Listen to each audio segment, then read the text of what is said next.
Welcome to the North Carolina Psychological Foundation's 30th anniversary. We are so pleased to have you share in this celebration and to learn a little more about the foundation. Back in 1991, the foundation was really seen as a way to give back to North Carolina and its citizens. NCPF eventually became a nonprofit public education branch of NCPA and has remained an intertwined yet separate entity. Let's look back at those early years and where we are now. The founders of the foundation were key in the creation of NCPF. We are indebted to the many individuals who were part of this vision, who had the energy and enthusiasm to help make it a reality. Years ago at Grove Park Inn at an NCPA conference, I sat down with our equally beloved Sally Cameron to say, we need a home for NCPA. Importantly, we also need a place for the philanthropy and education side of North Carolina psychology. And that's where the vision of the foundation came to be. I was one of the people who was in the room when it happened. 30 years ago, we got together and formed a 501(c) to form NCPF. The reason for having an NCPF was because we needed a physical home, and we also needed to do outreach that couldn't come under NCPA. This was before computers, before cell phones, before the internet. So we had to meet in persons and conduct our business. And people drove from all over the state to make NCPA and NCPF successful. I think for those of us involved at the very beginning, the foundation was envisioned as a potential home for psychology in North Carolina, particularly as it regarded to continuing education, general public education, and also public service in the community. The association, along with our executive director, Sally Cameron, were already very involved with forming and participating in coalitions and various associations across the state. And the conference room was hopefully going to become a place, indeed did become a place, where many of these groups could meet and gather. Who would have thought back in 92 that we would still be here 30 years later doing such great work on behalf of psychology and the public in North Carolina? We sure have come a long way, and we've done a lot of great work. And a great big kudos to all the leaders and contributors over the past 30 years that have helped make the foundation such a success. The leaders and contributors are the foundation of the foundation.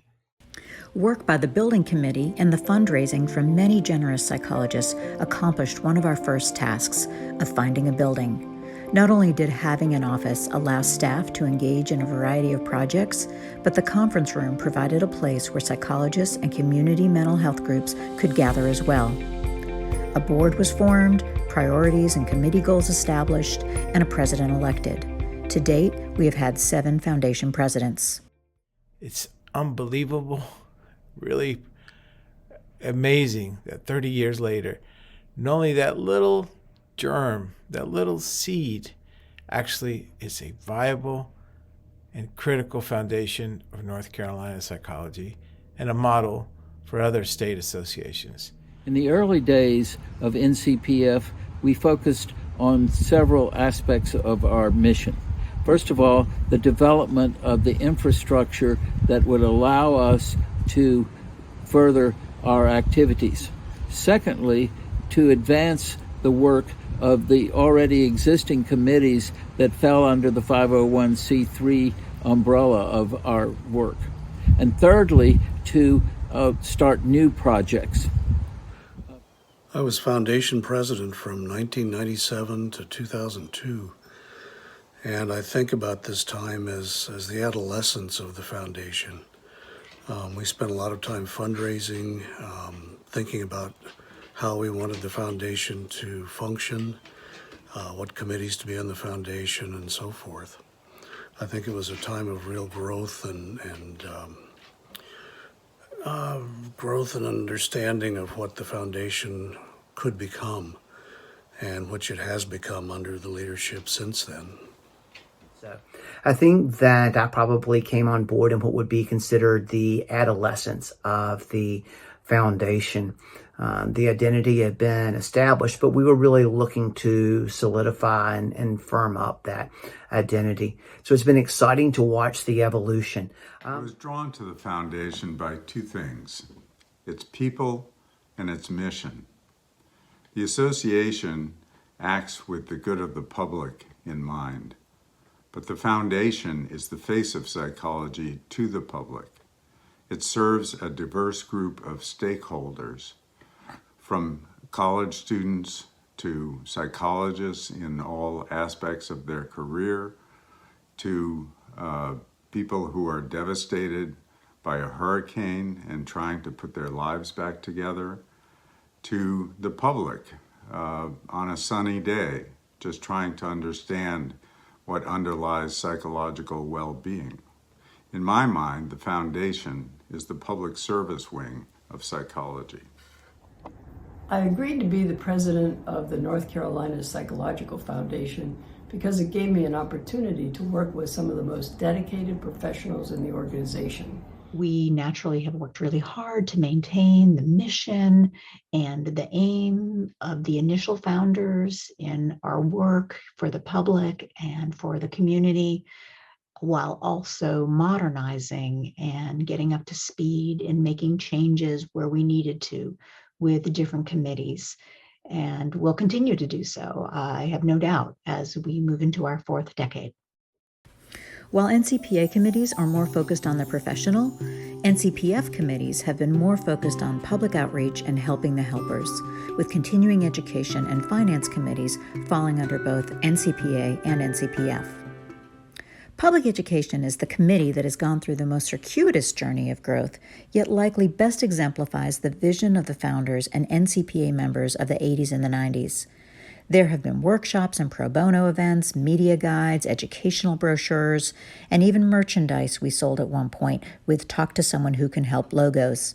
This particularly gives psychologists a new avenue to identify with both their own profession and the opportunities to do well.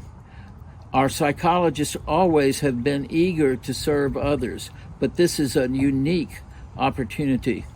Have some fond memories of good teamwork as we were trying to educate the public about psychology and what services we offered.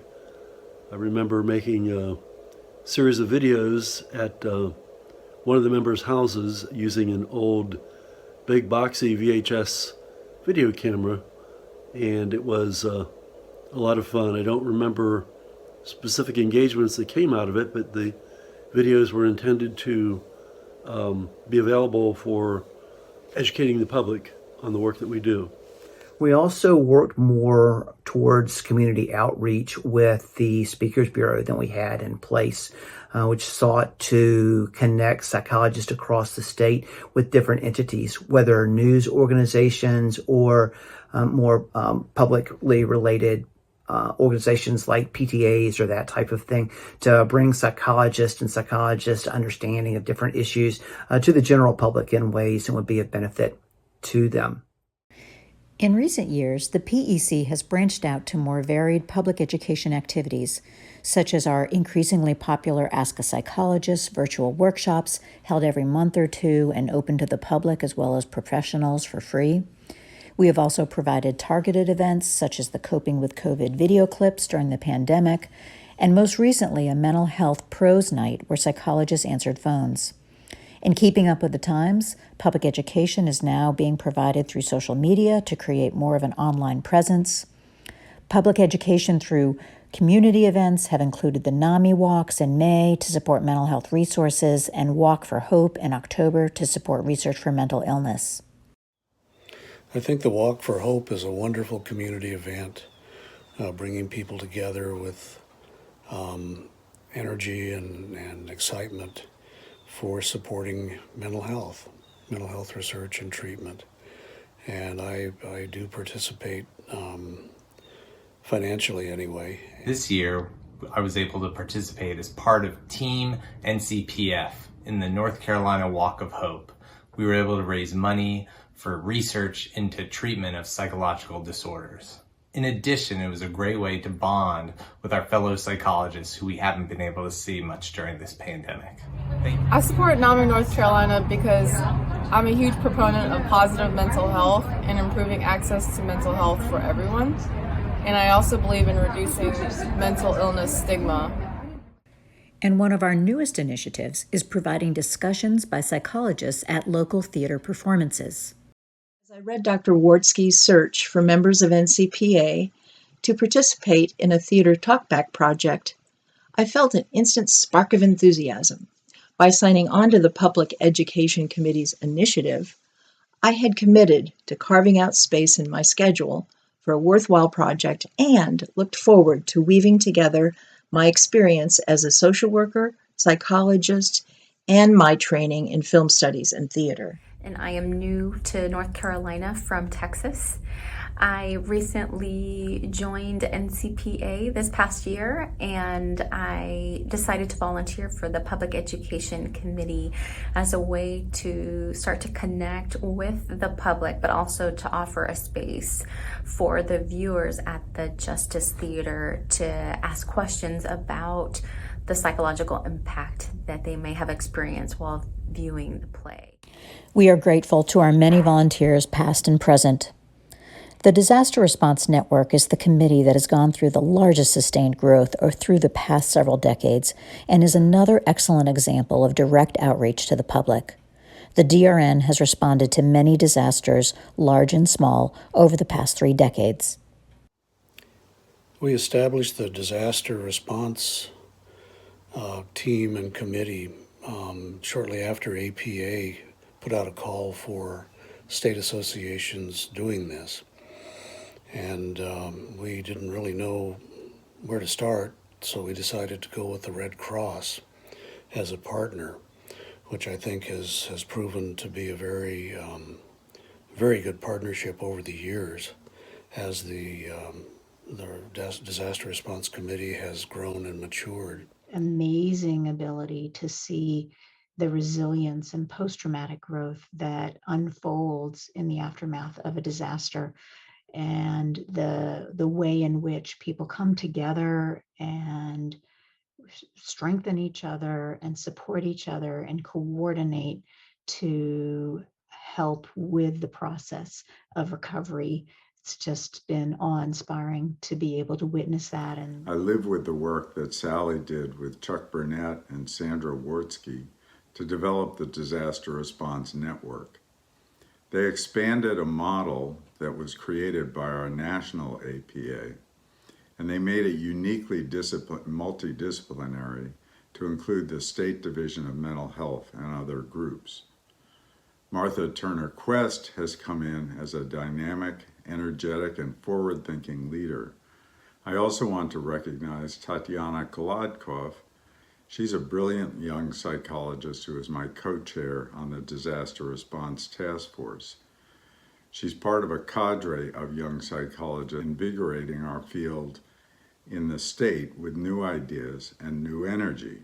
And in looking back, I think that the time spent with the DRN has been professionally some of the most meaningful and important of anything I have ever done.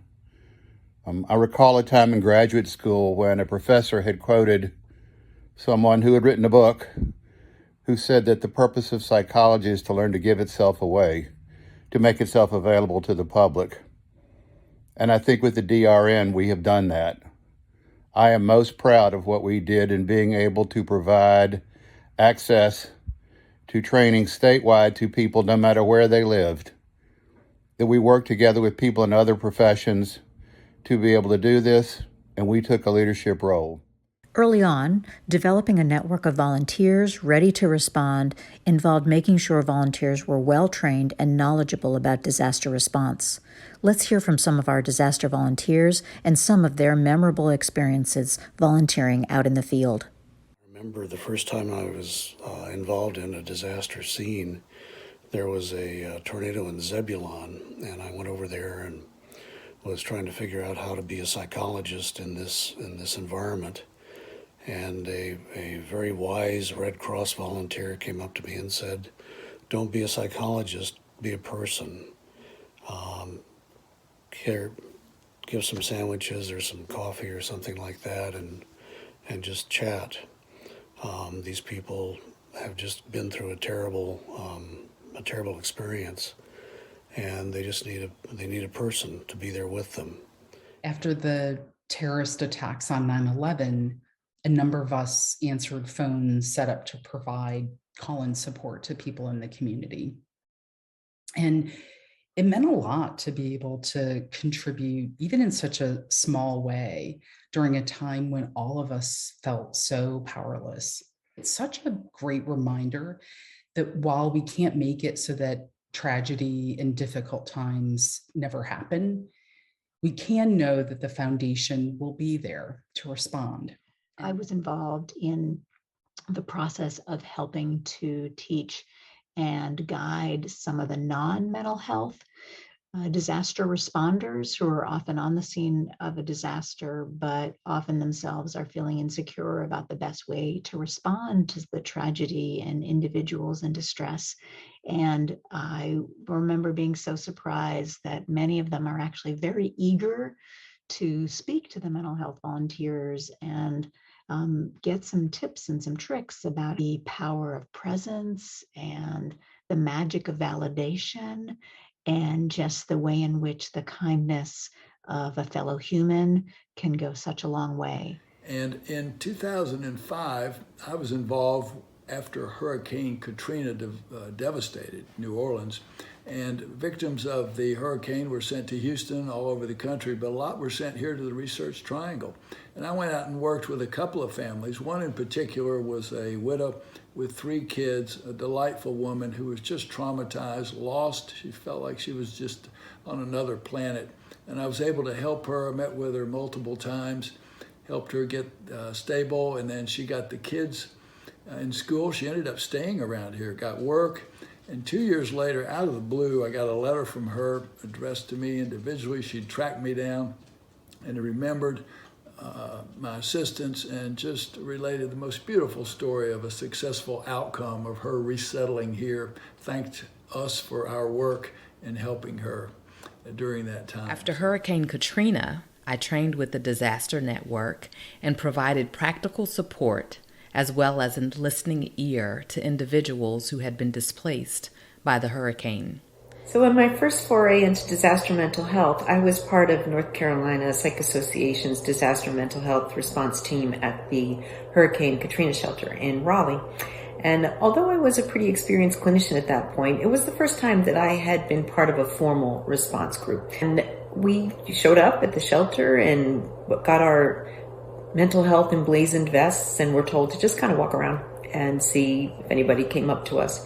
So I had been probably halfway through my shift and had just exchanged pleasantries and hellos with people, and nobody really, came up with a specific request until probably 3/4 of the way through the shift. A gentleman came up to me. "How can I help you? And I'll do my level best."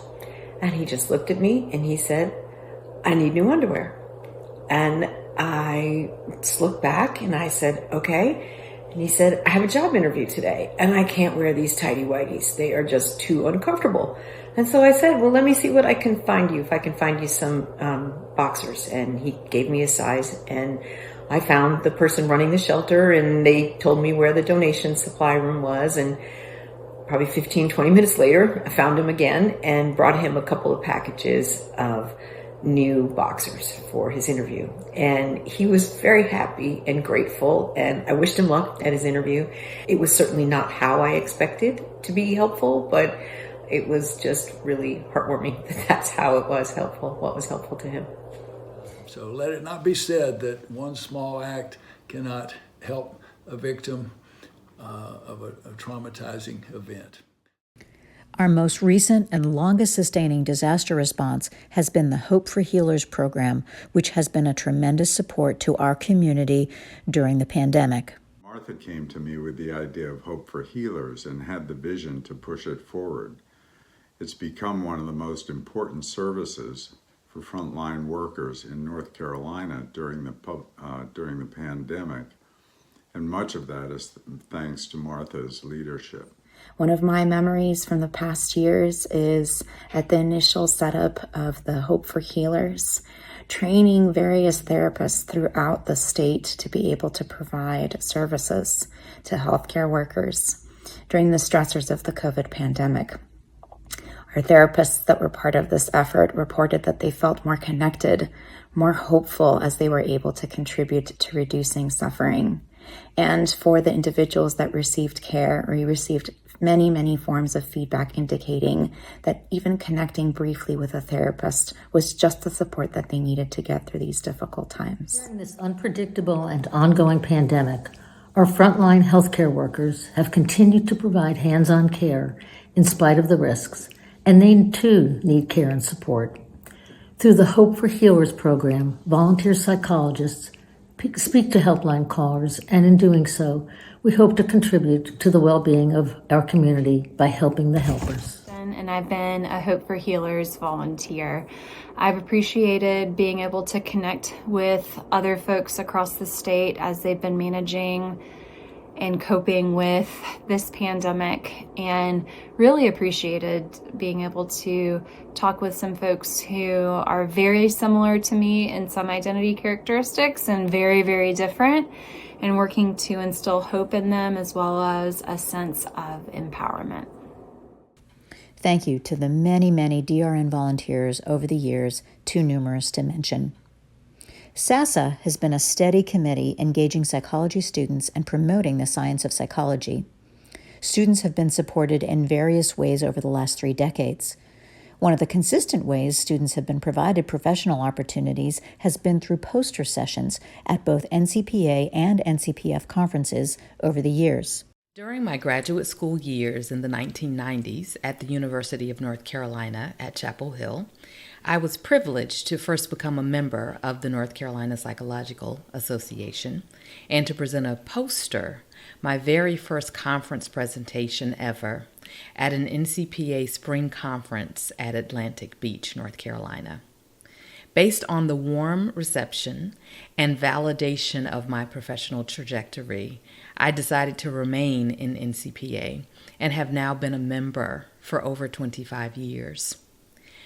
Supporting the work and the vision of our student members and early career psychologists is vital for sustaining and even expanding the pipeline of vibrant professionals in psychology who can strategize and innovate in the areas of research, clinical practice, education, legislative advocacy, and other important domains. So I'm really grateful to the foundation for providing that opportunity for students to participate in our profession and to lead them on the path towards where we are now as professionals.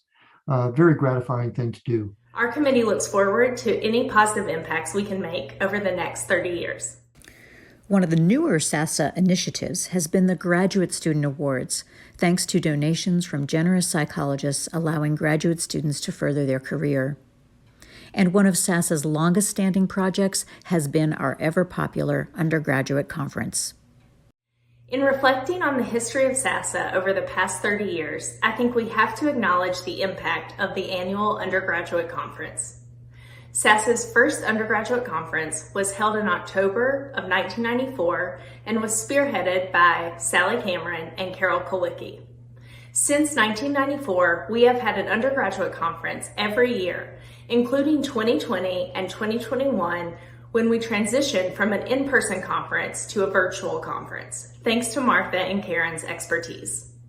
The very first 1994 undergraduate conference hosted 70 students, and our record for highest attendance was at the 2015 conference, which hosted 160 students.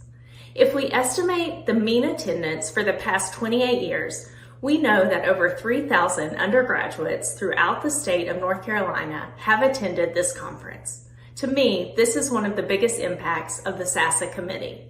I was involved in the origins of the undergraduate conference, which is a yearly event that's worked out beautifully over the years. And it was a lot of fun creating that and organizing it and seeing it grow over time. So those of you who are thinking about making your contribution to the foundation or NCPA, if you're interested in working with young people and want to inspire them and see their energy, that's a great committee to be involved in. I have especially enjoyed my collaborations with the Scientific, Academic, and Student Affairs, or SASA, committee. I have presented at several SASA undergraduate conferences, co-facilitating small group sessions, teaching students about several facets of the profession of psychology, and even delivered the keynote address a few years ago. We are the first in-state organization that I know of that had an undergraduate conference, and this undergraduate conference allowed undergraduates to know more about how to get into graduate school and be part of the psychological profession, and it allowed us to recruit future members. Thank you, SASA volunteers, for all you do and have done over the past 3 decades. Continuing education has been a part of the NCPA mission from the very beginning, but when the foundation was formed, it allowed expenses to be shared, increasing our variety and frequency of CE offerings. Our impressive history of conferences, workshops, and other educational activities has benefited psychologists, other mental health professionals, and ultimately, the citizens of our state. Mandatory continuing education in 2002 brought a significantly increased demand for CE programs, and the CE committee responded. I was in graduate school in the late 80s when I started on what would later be called the CE committee. And it's incredible to me to reflect on all that's changed and all that's been accomplished in CE and the foundation since then. In fact, the foundation didn't even exist at that point. My earliest memory on the committee is sitting in Mark Lefever's living room on a Saturday morning with Mark, Mary Evers, I believe Dave Filipowski, and others. And now fast forward all these years, and the committee's commitment to continuing education has remained constant.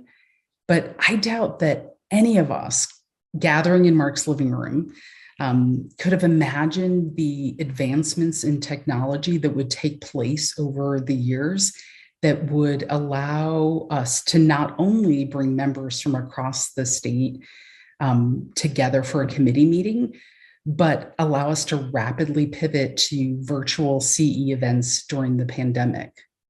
I joined the CE committee shortly after moving to North Carolina in 2004. Helping develop hundreds of quality CE activities over the years has been extremely satisfying on multiple levels. The benefits we've been providing to psychologists and to consumers of our services feels like a highly valuable contribution. And because CE activities generate revenue for NCPA and NCPF, developing programming that attracts a large audience helps support our organizations, underwrites other activities, and keeps dues lower. I had been involved in state activities elsewhere prior to my move to North Carolina. However, the collegiality of our committee and of organized psychology in North Carolina as a whole has been uniquely satisfying. CE committee members have come and gone over time, but they have always been such a hardworking, productive, and committed group. It's been a remarkable pleasure to work with them. Early on, in-person CE events allowed psychologists to not only learn, but also to gather, network, and share resources. The COVID pandemic has increased the number of virtual CE offerings, which has ultimately been quite successful in many ways. We are so appreciative for many CE speakers over the years, as well as the recent donation from Dr. Puente, enabling us to continue to bring in CE speakers for many years to come. Thank you, CE committee volunteers. The Development Committee's commitment to our sustainability has led to varied initiatives to raise money over the years. I've been involved with the North Carolina Psychological Foundation's Development Committee for many years. We raised money for the foundation. I even joined the Development Committee, which is the fundraising arm of the organization. Now, I'm not a fundraiser. In fact, the last time I raised funds was the Girl Scouts, and that was many, many years ago.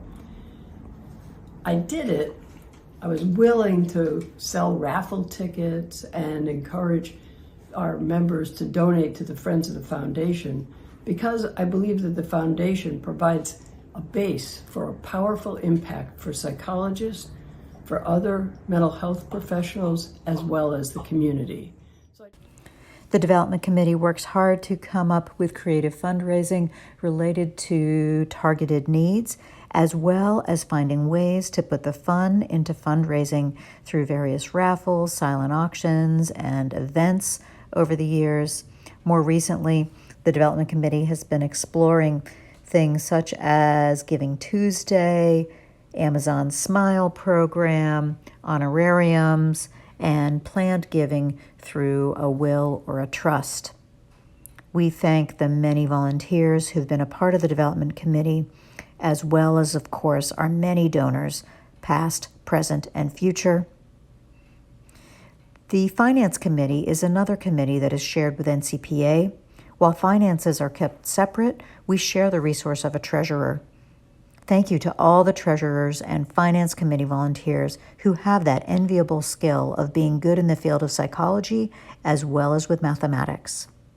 And of course, we must thank our wonderful staff members who have been so supportive of our organization through the years, from original Executive Director Sally Cameron to current Executive Director Martha Turner Quest. NCPF has distinguished itself over the past 30 years as a solidly established organization that has the strength and dedication to contribute positively to public and professional well-being and to show growth through service, support, and education.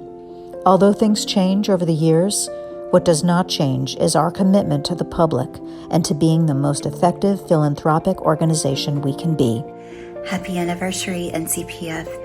Cheers to 30 years for fulfilling the mission and vision of the organization and for being stalwart champions for the mental health and well-being of all North Carolinians. The anniversary, North Carolina Psychological Foundation. Congratulate everybody on 30 very successful years and wish NCPF a great number more.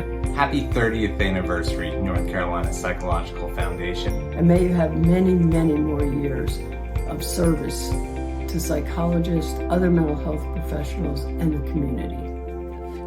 Thank you for all of the ways that you are transforming people's lives. It does, and we hope you'll decide to become involved. There are many ways to serve. North Carolina Psychological Foundation does a lot of good stuff. I can't wait to see what happens in the next 30 years. I am so proud of everything that's been achieved over the last 30 years and so proud to consider the foundation part of my professional home. We're proud of you, and we're all proud to be part of North Carolina Psychology.